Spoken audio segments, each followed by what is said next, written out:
Hello everyone, I'm Grim, a freelance illustrator and hobbyist game master with about 7 years of experience and 5 completed campaigns under my belt. Last week, I introduced you to some world building that I've been thinking about, but this week, I want to talk about one of my favorite ways to design puzzles for my players, the lava bridge. So, I'm going to run through what that is, a few examples, and then recap all that at the end super quickly. Now, I know most people are saying, lava bridge, what the hell is that? And you're also going, well, my players hate puzzles, and also, I don't like designing them. But hear me out. That's because normal puzzle design runs into 2 really common pitfalls. 1, the objective of the puzzle isn't clearly communicated. 2, the rules of how to solve the puzzle are too specific for players to understand intuitively. The lava bridge method of designing puzzles avoids both of those problems by rectifying the first one and ignoring the second one entirely. So, let's get into just what it is. A lava bridge puzzle is as follows. It is an obstacle with an obvious goal, but several potential solutions, usually none of which are combat. Notably, the GM will run whatever solution the party comes up with first, and all failures are strictly failing forward, where the stakes increase instead of no progress being made. The GM might have prepared 1 or 2 intended solutions, but the puzzle does not require only one specific solution that players can be locked out of by failing a skill check, i.e. just having bad luck, or sucking at puzzles. It is the bridge of Khazad-dûm.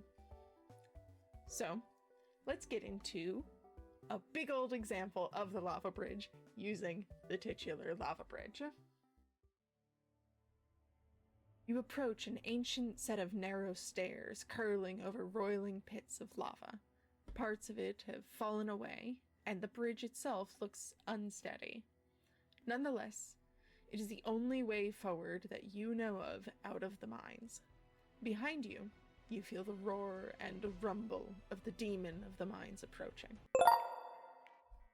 So, at this point, the party has several ways they can solve this, but no matter what, I know, as a GM, the bridge will start collapsing under them, and they'll come under fire from undead archers hiding in ambush.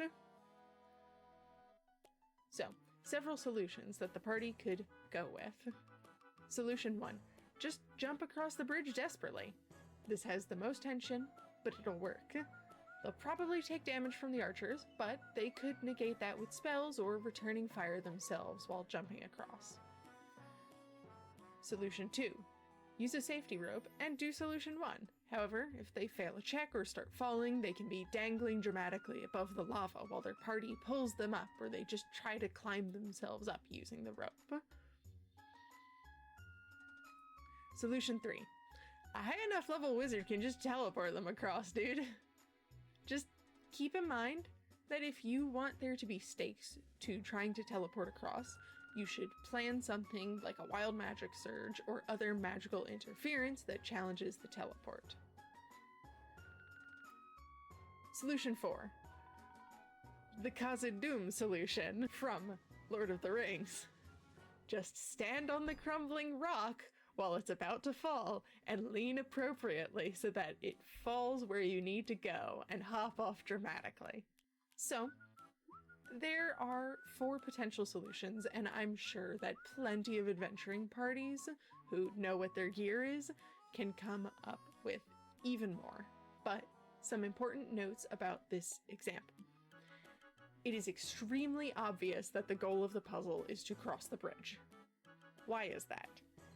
Because you, as the GM, have made it carefully clear via narration that it's the only way forward that the party knows, and that there is an extremely nasty combat encounter chasing behind them.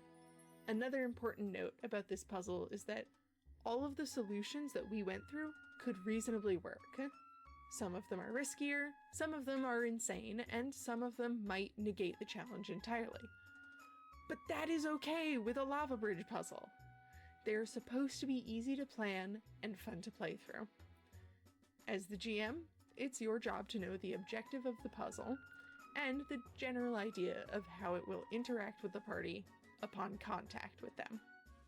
If you need more examples of good quote-unquote lava bridge puzzles, here's a pile of examples from media, and just from things I've run or I would run, a cold mountain the party needs to climb to reach their goal, which is Mount Hylia from Breath of the Wild, the spinny wheel of death in Dishonored 1, a jammed door between the party and their goal, a slippery ledge on a stealth mission, or even an NPC prone to rambling but has vital information the party needs, where the puzzle is to wrangle the conversation to be about what they want. And that's the lava bridge. I hope this way that I design puzzles for my tabletop games is useful, and if not, I hope it was at least interesting. They're a great way to incorporate puzzles into your games that are actually fun by making the objectives clear and being flexible with the solutions that your party comes up with. At the end of the day, running puzzles like this allows your party to solve them in an interesting way that they will tell stories about for years to come. All that said, if you want to see more of what I make, then don't forget to like and subscribe, all that algorithm-pleasing jazz. And like in the last video, I have no idea what I'm going to make next. We're going to experiment. Maybe it'll be more lore, maybe it'll be more D&D stuff, who knows? And if you want to chat a bit more regularly, you should join the Discord server. Dropzone is a service focused on creative mediums of all kinds, so we have lots of TTRPG folks in there too. Anyway, I'll see you all next week. Bye-bye!